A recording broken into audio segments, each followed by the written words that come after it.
Hey family, it's time for Wind Down with your host Missy and the Winedown Wednesday crew. Join us tonight as we discuss topics that affect families on a daily basis. So grab your glass, your cup, or even your blanket.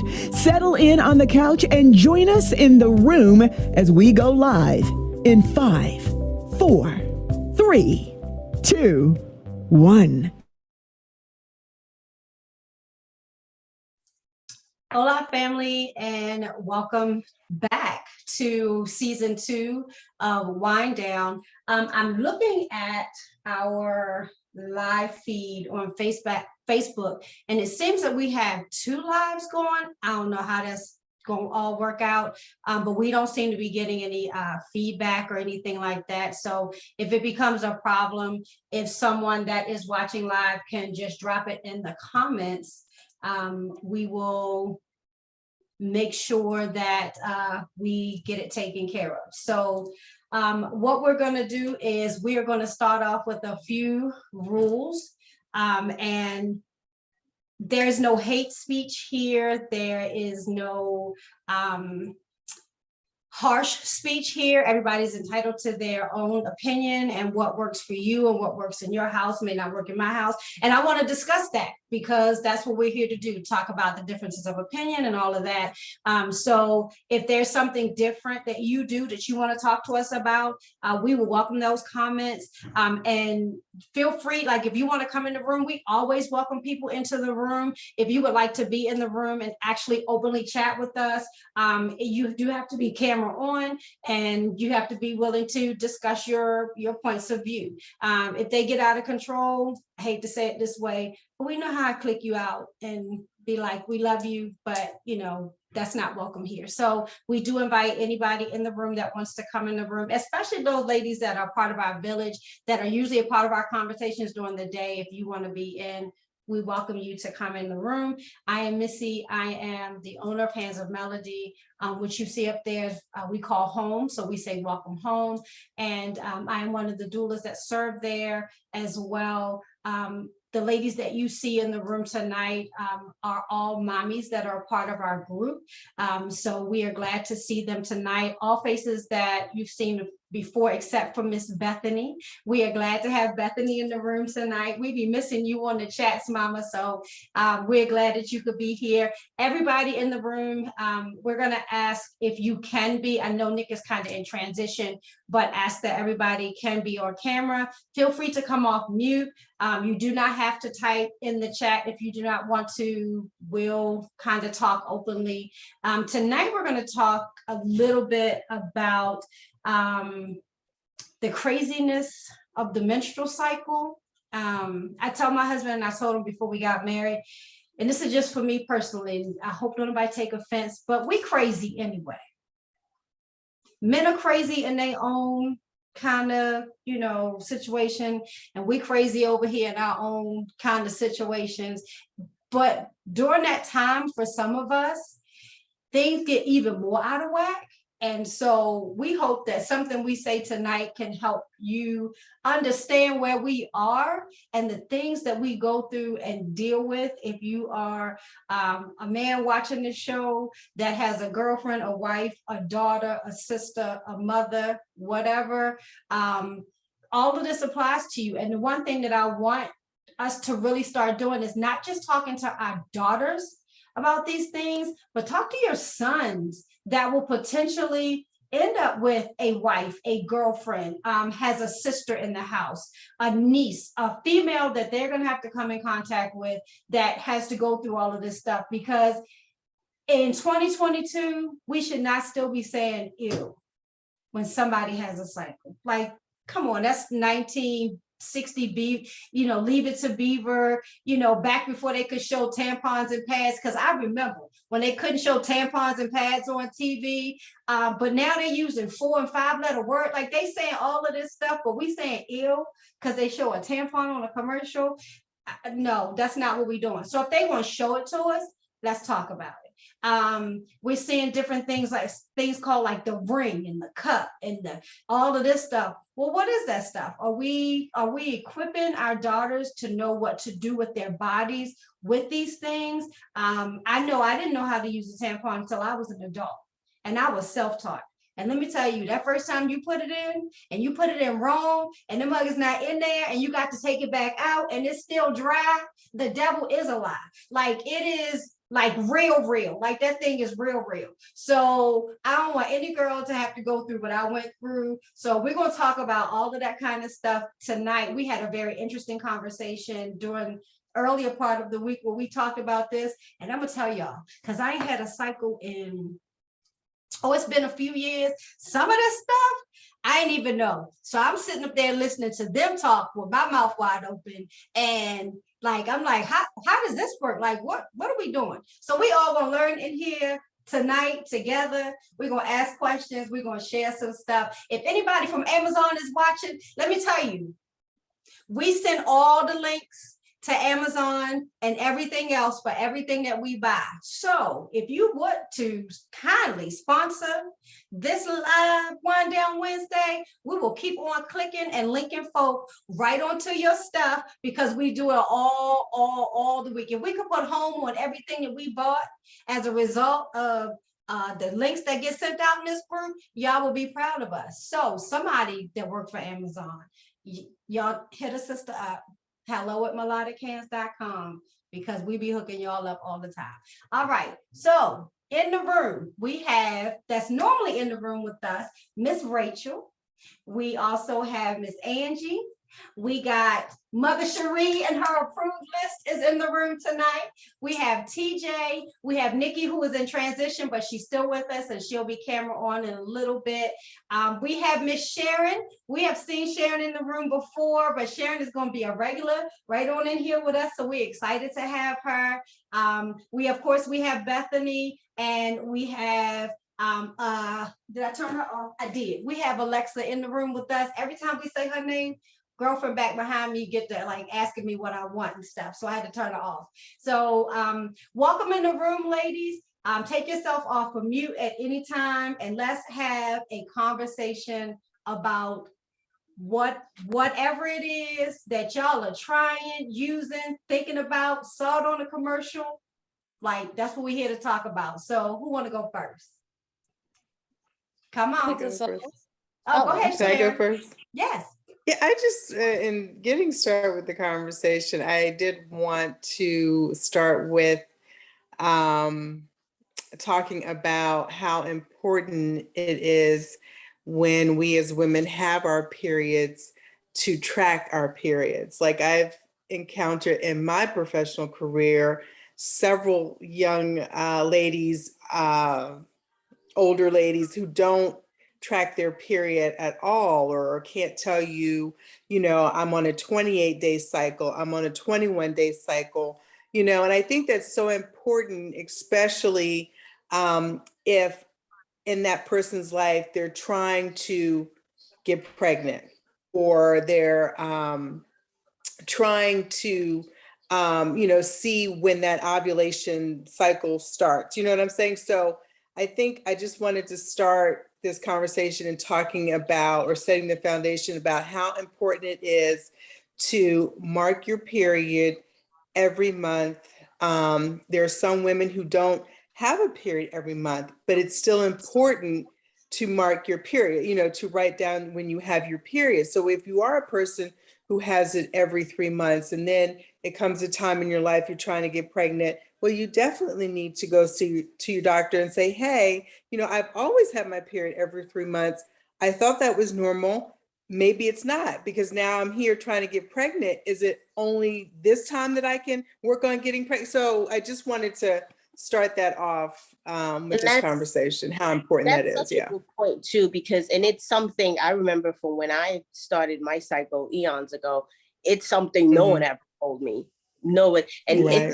For me, it's like, I see the value, not even if you're just trying to get pregnant, just as a woman, you should know. As a woman, period. So that, for, let's just say, college kids that become sexually active or whatever, you can know, wait, my cycle didn't cut. Because we hear those stories of someone that's been pregnant for 6-7 months and they're like, I didn't know I was pregnant. I'm like, what? Right. But so, and you also can tell if there's anything off with your body, like, why am I so cranky and this and that? And you're not surprised walking down the street and you're like, wait, what is that? Or you have accidents with the little, you know, stain or something on you or whatever. So that's a very, very good point, Sharon. Yeah. And I want to add to that. And it's so much easier to track your period now because we have apps. When I was tracking my period, as Rachel said many moons ago, I had to literally carry a pocket calendar in my purse. I would circle a day and cross it off. I did. Right. So I hate that this has to be said, but I'm going to be the one to say it. Read the terms of service before you choose an app that checks your period due to the current political situation. Just protect yourself. Just read it. That's good. Yeah, I was going to mention that as well. So yeah, I use one myself, but I guess it's more so that statement will be more so relatable to someone that would potentially do that. Yeah. So I still use it because it doesn't apply to me. Yeah. So that, on that note though, because I realized my signal was popping out. So I apologize if someone already said this, but if we're talking about cycles in general, like we know that that's not just the time that you're menstruating. So it was not until I got pregnant, which was 24, before I finally decided to think about when I'm ovulating and like what time that happens in conjunction to my cycle. Before I was like, well, I can't be pregnant because I just got my period. Like that was the end of my thought process. But it was like, okay, but how long ago was I ovulating? How many days was I ovulating? Was it during the most fertile day of those days of ovulation? You are pregnant. And then when I did the math, I was like, oh shit, yeah, like you were that right was smack in the middle. Yeah, but I literally never thought about that. It was just like, oh, thank Jesus, I got my period this month. But by that point, it's too late. So knowing the cycle all together, and same thing, like you said, Rachel, with like your moods and your body changes and the breast tenderness and cramps and irritability and even just your appetite changes. I have a sickle cell trait, so my joints start to hurt. So understanding all of that for the entire month, for your entire rest of your life, like how that plays into it is important too. Something that my mother spoke to me enough about my period and things to use. She was like anti-tampon for a while, but ovulation, like we never talked about that word ever. No, you don't. What was really interesting is, so I'm Catholic, and marriage is considered to be a holy sacrament. So they require you to take some classes when you're going to get married. If you want to get married inside the church. And one of the required classes is a natural birth. I don't even know what to really call it anymore because they said it's like birth control. Planning. But it's natural family planning. Perfect. And one of the things that this class went into really detail with was actually like once you get involved in your body long enough, you could tell your ovulation from the type of discharge your body puts out, whether it's sticky or slimy or whatever. Like you actually can. Is it egg white consistency? Is it thick? Do you want to have sex? But you know what? You shouldn't have to learn that from a class at the Catholic Church. You shouldn't have to learn that. They don't teach it anywhere else, unfortunately. Well, no, but I'm saying, into like now, you should not have to learn that from a class at the Catholic Church, because by the time you reach the Catholic Church and be ready to get married, you have gone through it for how many years? Before, and you and your husband may have said, we're gonna wait 5 years before we have a baby. We're gonna enjoy each other. Ain't nobody really said nothing. And now you're preparing for marriage, and you get on your honeymoon, and you might not have had time to do all cross and looking at the stuff and now you pregnant. Now you come back off your honeymoon, and all of your plans are gone. And so I will be real sad to tell you that was the first people to ever talk to me about any type of family planning. And that's what I'm saying. In 2022, nobody should be telling my daughters about the inner workings of their body before I do. Right. Yeah. Nobody should be at, like, now, if before, well, that was before I had the girls, but when Manaya was little and we're in the bathroom and she would come in and she would pick up a pad, in my house it was like, give me, like, don't you touch this, where'd you get this? No, that's a pad, sister. Let's talk about that. You got questions? Let's have a conversation about that. Let's talk about, you want to go swimming during the summer because cycles, not using tampons, so you got to sit it out every pool party, everything. Like, no, I'm not having that conversation with, allow somebody else to have that conversation with her. We're talking about that. You can still, what you mean you can't go swimming? Yes, you can. Let's talk about what these little things are for. Let's talk about how you know if it's in right. Let's talk about how you know if it's in far enough. Let's have all of those conversations. We should, by the time our daughters get to, if they're still doing it, and I don't even know what all the rules are now, but when they're getting to health class, this should be stuff that we already know. We should also be teaching them, if your girlfriend or some girl you don't know stands up and you realize that maybe she doesn't know that she started her cycle, or it caught her off guard or whatever, you don't want to go put your sweater around her and say, mama, did you know, do you need, because I keep a whatever in my, that's what we should be teaching, because in my day, stand up and have a stain on the back of your pants. It was like your whole world was devastated. But why? But why? Because we didn't understand it. We feared it more than we understood it. And so, I used to be that girl that carried around a pad because there was no app back in the day. So it was like, okay, I kind of have a feeling it may be coming now based on when I think I had it last. So if I feel a little funny, okay, then let me go put it. But it was like, you had to hide the pad. No one needs to see it. And you take it out and you're like, in your bra. You wear it to school. Yeah. That's what I used to do. Just put it on in the morning. I'm a teacher, and a lot of the kids feel really comfortable coming to me or coming to other ladies to ask for, pads or things of that nature, which I keep, even though my cycle's always been, like Sharon was talking about, my cycle's always been irregular, like since it started. So, and my mom didn't really talk about it, I guess, because it was like, oh, she's still a little girl. So like, she wasn't like, oh, this needs to happen every month. Like, it was like, great. Problem as I got older. I mean, up until a couple of years ago. But it's good that the young girls, they know what's going on with their body. I'm in elementary school, so they know what's going on with their body.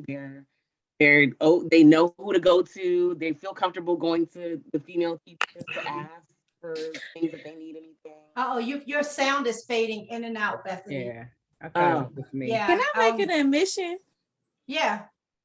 It wasn't until 2016 when I went on vacation with my family out the country that I found out that I could get in the water while I'm on my cycle with a tampon in. I did not know this my entire life.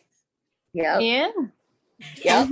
And that stuff they don't tell you. No. And then the important thing too that I think, for those hopefully younger people are listening, when you start using a tampon, most people will start with the name brands like the Tampax and all that. Please read that leaflet that's in there, because there is something called TSS. Yes. You don't want to leave the tampon inside you for too long. So leaving it in for too long, you may think, oh, it's not a big deal. It's not a big deal. No, it's a big deal. And it starts, messing with your system and all that. And people actually have significant, things happen to them as a result. So especially for like younger kids, they're in sport and they're in school. They're like, okay, I don't need to take it out. No, go take that sucker out. So if you're going to go down the tampon journey, there is also maintenance that goes with that. You have to take it out fairly often to make sure. So this might and take it out. You can't lose it.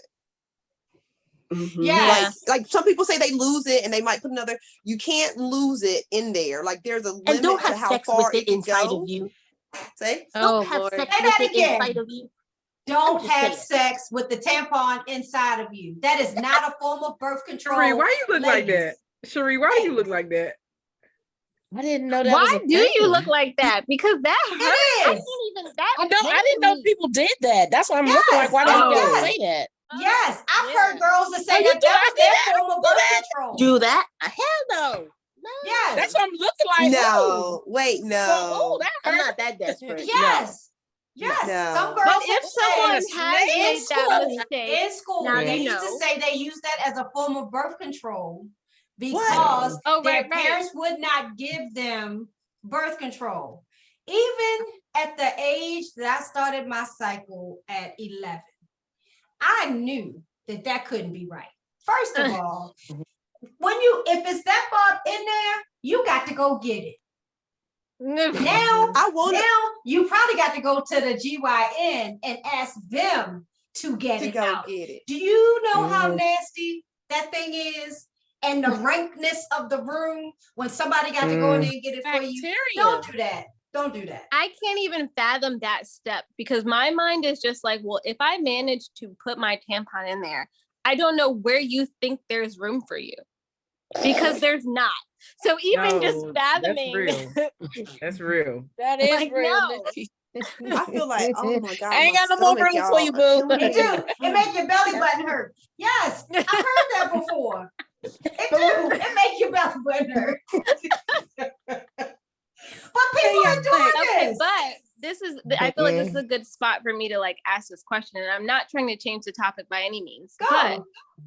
But from two perspectives, like a mom of a son, because this is not just for us, but also for those who have daughters. But in general, like especially college age boys, like one of our moms talked a lot about how her now husband was super supportive to her during her cycle times. And I think like, what is the understanding? And Missy, you've raised some boys, like, how much of it do you give for your sons? Like, do you just wait for them to go to health class?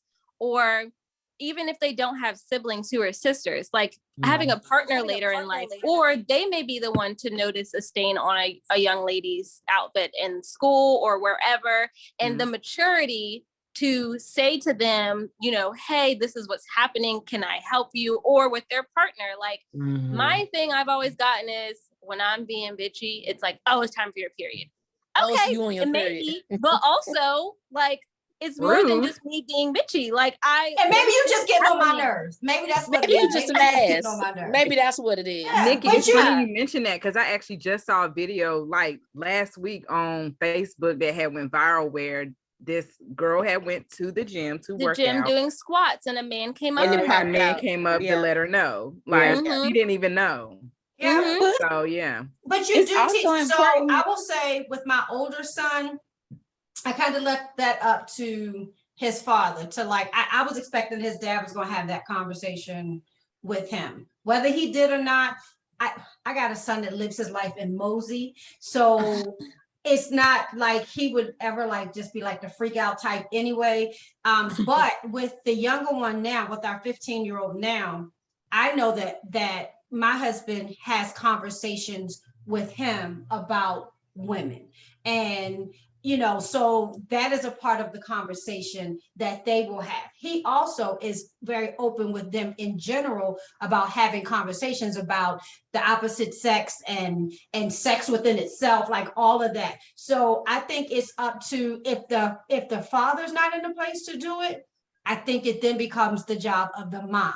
I would like to think that the strong man in their life would have a conversation from the man's perspective.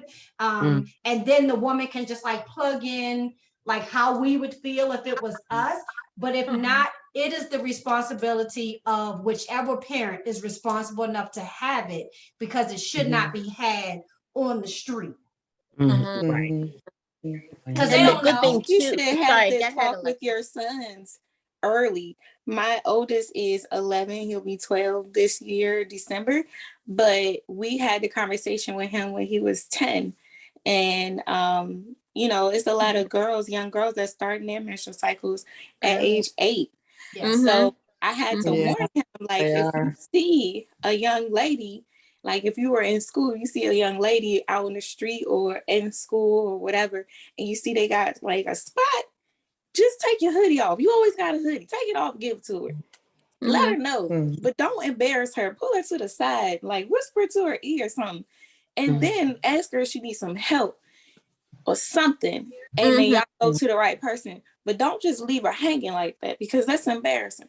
But I don't think that it should just be a talk just for little girls. I think little boys should be involved as well. Yep. Absolutely. Yep. And I think the conversation about, you know, tampons and pads, like pretty much everything we're talking about now, like it would be great if it's a conversation that's had before a girl starts her cycle.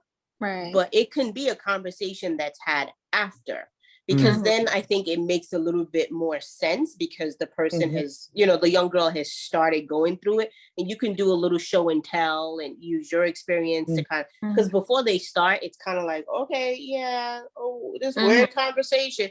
But now if you know, like, okay, here's what to look out for, so we know your period is officially started. I think that part needs, so they're not freaking out like, oh my God, I'm bleeding, I'm whatever, right? Like it can't be the conversation. Sharon, what was that's the book you recommended? You recommended a book, Sharon. Oh, so this book is called Dear God, It's Me, Margaret. It's by Judy Blume. And that was something that I read at that special time in my life when my period came on, that age. I think it was like 12, if I remember correctly. And it was such a, I mean, I don't know that I fully understood everything at that time, but I read it a couple of times. And so, you know, when you have, to me, when you have young, and even you can recommend it for boys, why not? Then that could gently, you know, start the conversation with them about it. Because they'll be going through something as well, right? They're going to be, you know, developing those secondary sexual characteristics. They're going to be smelling themselves. They're going to be rebelling, and they're not going to be understanding why. But in the book, it really does talk about us budding as young women. Our breath starting, is it time to get a bra? Should we get a bra? You know, it talks about the period. So yeah. I and remember those feelings and emotions, huh? Yes. I remember a friend, I think it was like my babysitter, who was a few years older than me, was donating things the day I was there, whatever. And she had all these books. She gave me all these books, and that was in one of the books. And at the time, I think I may have been 10 or, when did I get my period? It was like 2 years before I got my period or something. And my mom was pissed.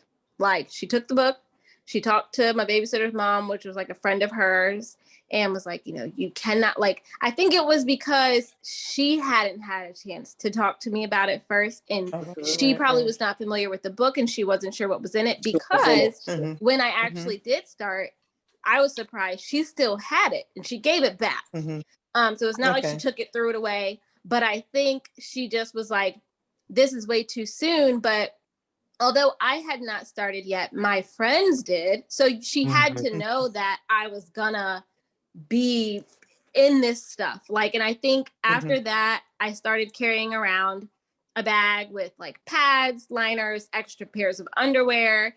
And I probably carried that bag for a year before mine even started. And I remember one day my friends did for the first time, and she was crying, and I was like, oh, I've got all this stuff. So like I gave her some of the stuff from my bag that's been collecting dust. And still to this day, like in my car in a Ziploc bag, I have a pair of underwear. Like I just have the stuff because you never know.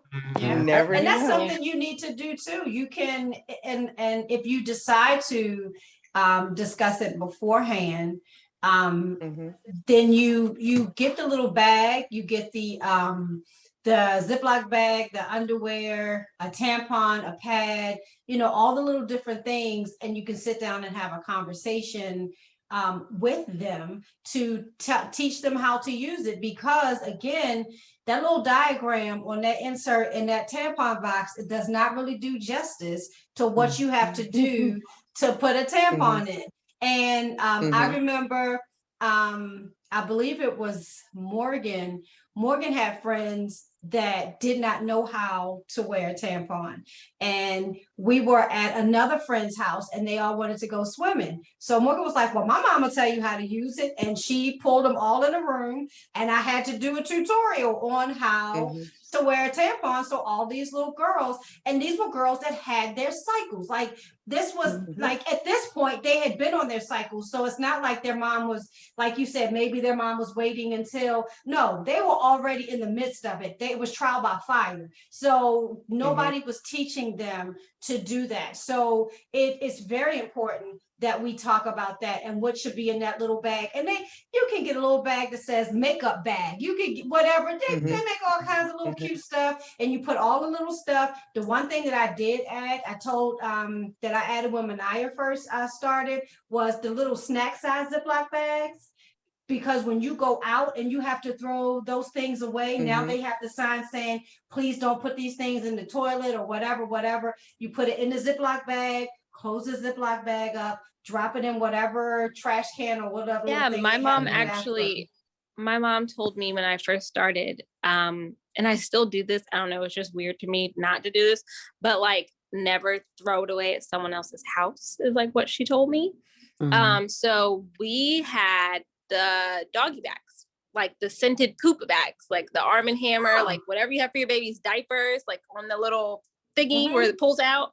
We do those because they're not clear and they're like, you know, cloudy enough where you can't really see. Because I'm still to the point where if like I'm at work or something and I gotta open my pad, I'm like, oh, I'm about to make all this noise in the bathroom. I'm like, people about to know I'm in here unwrapping something. But yeah, like now I put it in those little colorful bags. Looks like poop bag. They're scented. They're whatever. So if I have to throw it away at someone's house, I don't feel bad that there's like an obviously pink and purple wrapped pad in someone's trash can. I don't think I went that far. When I was growing up, the thing I was never taught how to use, well, my mom kind of gave me like an idea, like when I was over her house one day, but I was never taught to use a tampon because they were really looked down on. Women weren't supposed to wear tampons. Like I hated wearing a pad. The statement was if you were a virgin, you shouldn't use it. Right, it was about virginity in general, but it was also about putting your fingers up there. You weren't supposed to be touching yourself like that in that manner, all up, and it was just considered to be unladylike and inappropriate. So like it was just not like there are a lot of taboo things in where I'm from surrounding by your period, and I think that's where most of the shame and the inability to just be open about it comes from. Like, you know, my dad wouldn't buy my wouldn't buy stuff like that for me because that's not for men to do. There were certain rules about what you're supposed to go, what you're supposed to do. Can't take a bath. You got to take a shower. We weren't supposed to use room. We weren't supposed to bathe. And none of it's based in facts. None of it was based in facts. Bethany, you were going to say something before we move on to talk about gadgets. Let me know if I'm breaking up. But I was thinking about as women get older, how it's important for them to get a hormone panel because that's so closely tied to the cycle and like making sure that you know, like, you know, your prolactin and your FSH and your LA, like all that stuff has to do with your cycle, your testosterone as they get older. Because I know when I was like when I became a teenager. You breaking up. You breaking up. Yeah, you breaking up real bad. You breaking up real bad. Oh, okay. All right. I'll come back. That's okay. You can, yes. Okay, say she can come back, try to log back in. But I wanted to, and we can come back to this part of the conversation, but I definitely want to get to some of the things that we see in the store on the shelves that these young girls also, because if they didn't, it stands to reason, if people not telling them how to use a tampon, they don't know how to use half the stuff that's in the store. So I saw that somebody on Facebook said they were told they couldn't be in the kitchen. Come on y'all. What we doing? Why? Like Yeah, just like turpentine used to cure everything, we try to kill ourselves. So stuff is not based in fact. It's really not based in fact. So it would be to everybody's best interest. Like they said, Rachel said, if you're going to go to using tampons and you've never used them, at the very minimum, read the warning, because you ain't gonna read that 12 trifold paper that they got in there. Read the warnings and the symptoms of, if you don't read nothing else. If you don't know anything else, sit down and talk to somebody. If you're a mom or your girlfriend or whoever doesn't want to talk to you about it, there are plenty of us out here would love to have that conversation with you. But when you go into Walmart, Target, wherever you go, Target for the bougie folk, there's a whole section of stuff for your cycle. There's period panties now. There's cups. There's something called the Flex. There's like all of these different things. And like most of us, it's trial and error. You get it. Because at our age, most of us ain't going back to our mom saying, hey, mom, what's this? Because she'll know. So you getting it. And maybe you got a group of girlfriends, and those group of girlfriends, you can talk to them about it like we've been doing. Like, what's this? Saw this on the shelf. Anybody recommend? Anybody say no? Like, we can talk to each other about it. But how do you use a cup? What is a cup for? Rachel talked about the tampon. You can't leave that in for so long. How long can you leave the cup in? Who can use a cup? Like all of those types of things. And even Tamila brought up some things the other day when we were talking about it. Like one is designed that if you bear down, it empties out. That scares me because I laughed that hard. Like I'm laughing, like put Kevin Hart on the TV and the sister's going in. It is. So if I was wearing a cup, am I now to worry about like doing that good gut wrenching? Is it going to empty out? Like, so I want to know y'all's experiences. What, and I know Alexa, I know when I started to use a cup, stuff, so I want to hear hers, but go ahead, Nick. I was just going to say now, like we definitely have way more information than we used to. Obviously, we talk about that all the time, but I definitely went to YouTube. Like I watched a YouTube video on the specific one I knew I wanted to use and kind of heard all of those stories. Like, well, this is good for this. And that's the other thing is like, you're probably going to use all of them. Like I'll use a tampon if I'm like, I don't know, like going to the club or something. I'll use a pad if I'm just like chilling around the house. It's the weekend. I'm not going anywhere. I use a pad while I'm sleeping. I'll use a cup. I used to use cups a lot. Like when I worked, I guess probably this was intentionally. I worked a waitressing job. I was on my feet all day. I didn't have that problem of worrying about getting up, sitting down, bearing down, coughing, squatting. Like I didn't think about that because I was just on my feet the entire time. And then like, depending on where you are in your cycle, if it's a heavier day, if it's a light day, if it's like the light day and you're like, I don't really know if it's done, it might be done, but I ain't got time to figure out, tampon, I'll check it later and see where we at. Like, so you're probably going to use all of them. And I think that's why it's worth it to ask a friend, obviously, but if you don't feel like texting all your friends and being like, hey girl, you use this, YouTube every single one, all the brands that you want, listen to people's horror stories, listen to all of it, and then like you can make your decisions that way. Nikki, can you explain exactly what the cup is and what it does for some people that are on Facebook that might not understand? Because that's not a big thing. It's always tampons or pads. Yeah, so I guess it's like the newer thing, and then also the period panties too. That's the thing, and I wish who uses those all the time. But yeah, I wish she was on. But the cups, there's different ones. So I think like the first big one people heard about was Diva Cup. I personally have not ever used a Diva Cup. My understanding is they're solid all the way through. I used Soft Cup, which is like a rubber rim. If you've ever used NuvaRing birth control, it's similar to that. And then it has like a cellophane. I don't know what the material is, like a plastic, not silver, clear. That's in the bottom. So that one I do know. So that's but they have soft cups that are like a ring. where it's not a solid bottom, it's like a clear plastic bottom too. Okay. I used those, and those were fine for me, and I think it was easier to put in because it was literally just like almost like putting a scrunchie in. I'm sorry, this is such a bad example, but you just kind of pinch it in, and then when you get it in, you let go and it opens back up into a circle. And the idea is it's sitting like right underneath your cervix, I guess. And so it collects. And then when you go to take it out, you put your finger in and kind of hook it on it. And it, yeah, like that. And then it kind of spills out into the toilet or whatever. And you could totally put it back in. If you had a sink, you could rinse it off and put it back in, or you could put a whole new one in. But that's what I used for like a good part of my teenage years. And then put like a liner on if you weren't too comfortable, but I would not use that on the first day. I wouldn't use it on a heavy day. It was kind of like when things normaled out. So you'll probably use a mix of all of these, I would say. So how do you know in using that, how can somebody judge what, because I'm looking at this situation right here. I know the cycles I used to have.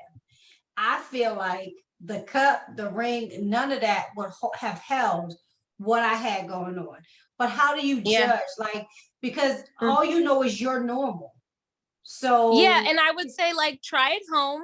Put a pad on, put a liner on, and kind of get your rhythm. Like I eventually realized I'm not going to use this on the first day, and I would wear it. And if I, went to the restroom and I saw there was something on my liner, I'd just be mindful of like, okay, it's been about 6 hours. Like that may be the most I really want to do with this. Or going to the restroom, and when you do, kind of hooking it, and it sounds so gross, but like emptying it, and then maybe you can get a few more hours out of it. But I would say try it home. It's kind of like you would have to do with the pads. Like you don't know you need a super until you wear a regular and you're like, wait a minute, that was not great for me. There's other ones. So with the soft cups, I would say you may just change it more frequently, or you may find that you only want to use it on days where, like, let's just say you're running errands, you're out and about, and you don't like that feeling of sitting in a pad all day, or you don't want that discomfort. You may not be your period may not be heavy enough for a tampon. That's another thing. That's going to be really uncomfortable. It may not be heavy enough for that. So that may be a cup kind of day, or maybe a period underwear kind of day. So I think having all of these options are great. So I want to add something though. Way to try can I add another how you know? I do want to address that because a lot of the online, when you go to online to look at the different cups, and there's 1,000 different cups out there, some will say you got to judge whether you should wear a cup and how long I actually should wear a cup based on how long it takes you to soak through a tampon, where it's literally coming out. That's a good gauge, because they actually say that most women don't bleed as heavy as they think they do. So when you put a cup in, you will find that you don't really have that much blood. And I found that I actually, I was part of time in my life where I was being super crunchy. I wanted to like give up, I tried to get away from always, and I came back obviously, but I wanted to use like natural, more sustainable things. And I went to the cup, and I was shocked that I didn't need I didn't need always number 4 and 5, which is what I only use. I mean, I love always. I can't get away from it. But they did come out with pure cotton, though. They did. I mean, just so y'all know, Always now makes pure cotton to compete with some of the other brands that are not doing the bleaching and all of that stuff anymore. So that's an option out there for you ladies. But I wanted to address that with the cup and how do you know how heavy you are? Can I say something about, I think it was and Missy, I think you were probably going to add to it or lead into it, the question about birth control to regulate your hormones. I think one thing that, especially in the Black community, what we don't do is go to our gynecologist to find out why our periods are so heavy. Because a lot of African-American women tend to have cysts. And when your cysts shrink, burst, that contributes to you having heavy cycles. And when you, hopefully, if you do go, they then put you on birth control, because that's what happened to me years ago. They put you on birth control to control the continuous growth of the cyst or whatever. And it also then impacts your cycle, to the point that Sharon made at the beginning of our meeting. You then need to rely on you tracking with your app to know when was my last cycle and things like that. The birth control helps, but there are always side effects to birth control. So you gotta, again, read that to be sure, is this worth it? Right? And if it's not significant enough, your cyst or whatever is causing you to go on birth control, or you just want to go on birth control, then maybe find another form of, because for me, when I took it, I noticed the significant change in my mood and my weight gain. And I'm a little round. So I didn't need to get rounder in my teenage years and young adult life. And I was like, okay, I'm not sexually active. The only solution was, here's birth control pills. She was like, yeah, you're going to get cysts. They're going to come and go, take birth. And I stopped taking them. And my cysts did not come back until one time when I was pregnant. So go ahead, Alexa. Okay, sorry. I just want to say that a lot of us didn't know that there's a chemical in all of these pads out here called titanium dioxide that is causing this, that's causing you to bleed heavy every month, that's causing you to have all of these. Listen, your vagina is soaking up everything that it touches. So all of those chemicals that's in your pads are causing you to have these issues. So there are a lot of people who are now looking into something called free bleeding. I don't know what that means exactly, other than you're taking some time out to not use chemical products. I found L pads a few years ago. When it first came out, it was in Target, and then everybody else found out about it. And they were all off the shelves all the time. And I had to find something else. So I went to Honey Pot. But Honey Pot, I can't use those either, because they have things in it that is also affecting your menstrual cycles, making them heavier. And that was my issue. So I ended up finding Cora before I got pregnant. I don't know if you can see Cora pads. And it has a list of things that is not making. Spell it. And these are a good option. Spell it. Cora. So I actually use Honey Pot now. So what problem do you have with them? Okay. I mean, like, I know a lot of people don't like some of the herbs because they're kind of tingly sometimes. Yeah, girl. Yeah. They don't bother me. They was tingly a little bit sometimes, but it doesn't bother me though. I like tingles, so it doesn't bother me. They do have the titanium dioxide in theirs too. Okay. Along with some other things that I don't agree with about the company. I'm not into witchcraft, so I don't. And now they have the Thinks period panties. So I just bought those and tried those out. I tried them out. It is very weird. It is very weird. Yeah, I did that too. Even though it's similar, it's kind of similar to you using a thin pad, like the Always Infinity, where it's like you don't feel anything on your skin. It's literally just like that. It's underwear. They're beautiful underwear, super comfortable, and you're like, I can wear everything, and it holds. Does it feel like you gotta? I don't need lace on my period underwear. Huh? You need what? I don't need lace on my period underwear. That's what I got thrown off with things. Because I bought 2 of theirs and they're just too shishi. I need regular briefs. I need, you could have briefs. You bought the wrong ones. I don't like the briefs. They didn't have high-waisted. Only at the time when I was on it, the only high-waisted they had was the sheer size. You know what I'm talking about? That was the only high-waisted, because I got a belly. See, I have to use things that are plus size friendly. And things back in the day, I don't know if they changed it. It made it more plus size friendly, but back in the day when they first came out, like I said, I was into all the crunchy stuff, and I was free bleeding back then, and it was a little bit too shishi underwear. It didn't really, fit a size 20, which is what I am, maybe a 22 after this baby, but it it didn't really fit me. And I had a lot of problems. Those core pads, the same thing. All of those alternative options were not friendly to plus size individuals. They're for the thin women, not for the plus size. My initial downside to this is like, if you're wearing a tampon or a pad, you take it off and you dispose it.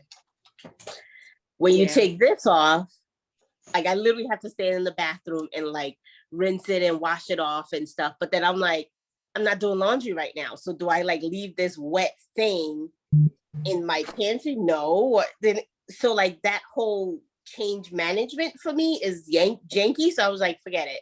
And I just went back to, like, I had to literally do a whole load of laundry in one day just because I had this one thing. Like, and Aziza just said like always. So wait, Aziza just said honey pot now makes a pad without the herbs too now, just so if anybody. I'm sorry. Aziza put in there, the honey pot makes a pad without herbs too now. So. Oh, okay.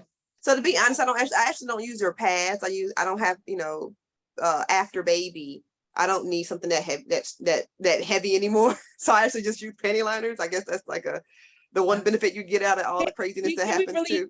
Can we talk about that, Tamila? Like the benefit of actually not, increase your family when you want to. But I will say this: I have been enjoying cramp-free periods. That is a thing.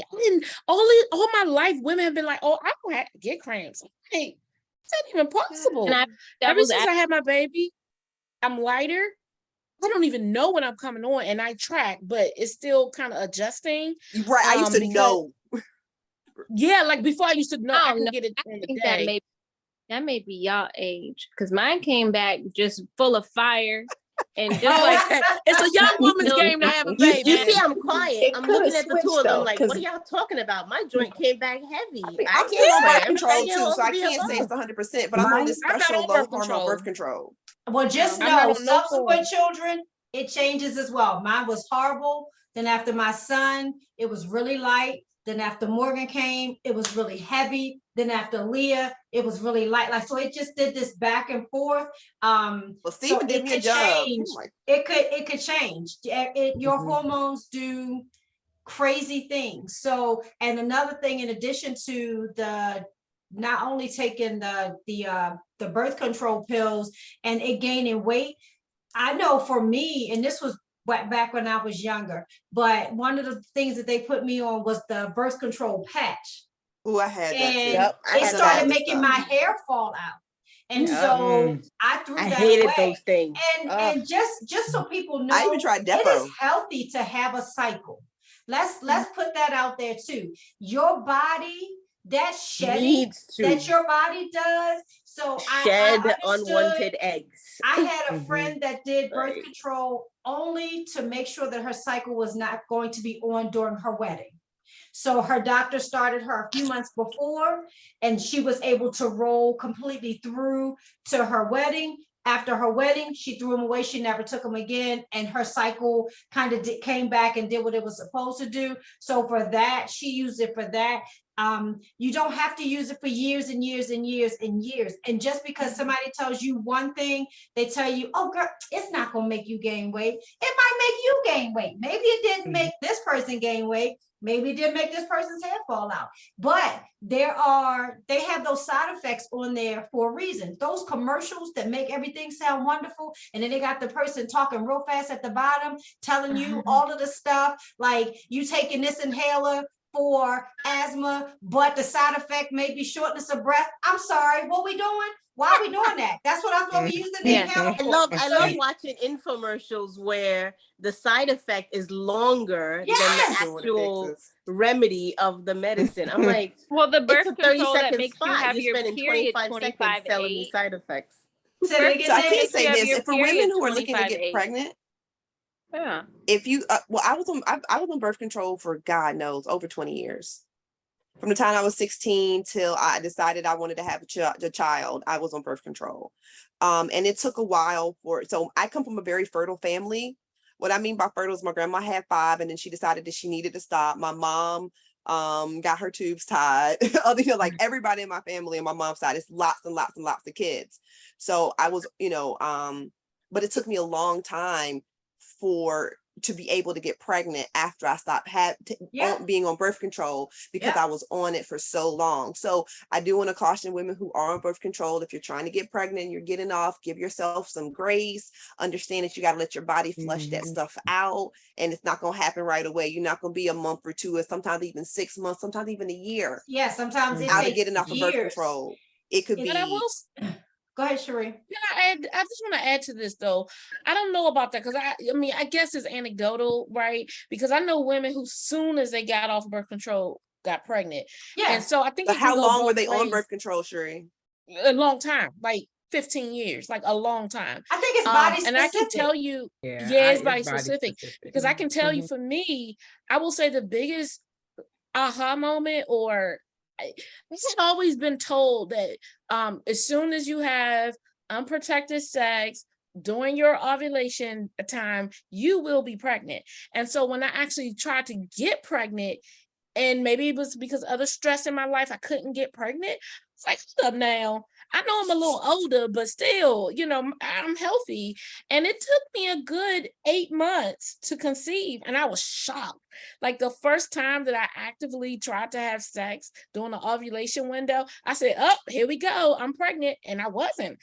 It's like, if I knew it took this much to get pregnant, I would have enjoyed sex a lot more in my youth. A lot more. But that's not how life works, Sheree. That's not how life works. If you had done what you want to do as happily, you would have been pregnant as the day is long. Okay. So as we go to close, I do want to say this: if you are taking birth control, and we are going to have a doctor, midwife, one or the other, come and really talk to us about the birth control portion of it. But one of the things you should consider before you start birth control is, if you know you want kids, talk to your provider about the birth control that you're going to take and what the likelihood, excuse me, when you get off is going to look like of you being able to get pregnant. Because we make right now decisions that last. So making sure that you have a conversation like, nope, I never want kids. Okay, that's a different conversation. Or I think I'm in my early 20s now, probably gonna wait till I'm like 30 something to have a baby. Talk about that too. But don't make a permanent decision that's going to take a lot to reverse. Know your family history, because that too can play into it. Know your body. If you have things like PCOS and stuff like that, that's already affecting your cycle, those same things are going to affect your pregnancy and fertility journey. So make sure you are discussing all of that. We are definitely use that health insurance. Say it again. Use the health insurance you are paying for, or someone in your family is paying for.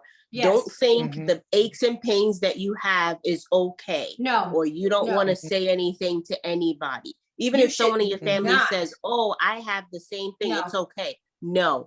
Go see a doctor. You should not be doubled over and can't move for days at a time every time your cycle starts. And you got to call out of work. Right. Yeah. And if you go somewhere and you're being dismissed, go somewhere else. Don't choose a doctor just because of the color of their skin. And I know as a Black woman, I'm probably not supposed to say that. Or their gender. Or gender. Pick a doctor. One, if you can get a good reference from somebody or some people, you could do that. But if you have to go on a journey with an open mind based on credentials. You go talk to the doctor, have a conversation. If you don't feel good about it, go somewhere else. But don't be dismissed. Get all of your questions answered, and make sure that if your cycle is 7, 8, 9 days, not coming for 3, 4, 5 months, and when it comes, you can't move, have conversations. That is not normal, ladies. And if you ever want to have a child, those are not questions that you address when you get ready to have a child. You need to address those things early in the process, so that when you are ready to have a child, you will definitely have already given yourself a head start. So I do hate that we have to end, but it is 9:59. I appreciate all of you that were live with us tonight, and those that will be a part of the rebroadcast. We are back here Wednesday nights live for season 2 of Winedown, and we appreciate all of you. If you need us, we are hello@melodichands.com. All of my information will be in the outro. We are also, if you know someone that needs us, you don't even have to remember that. If you remember to log into the website that you're watching the show from now, this barcode now sits on our website. And all they have to do is scan the barcode, and that will take them directly to our website. So you can always get in contact with us.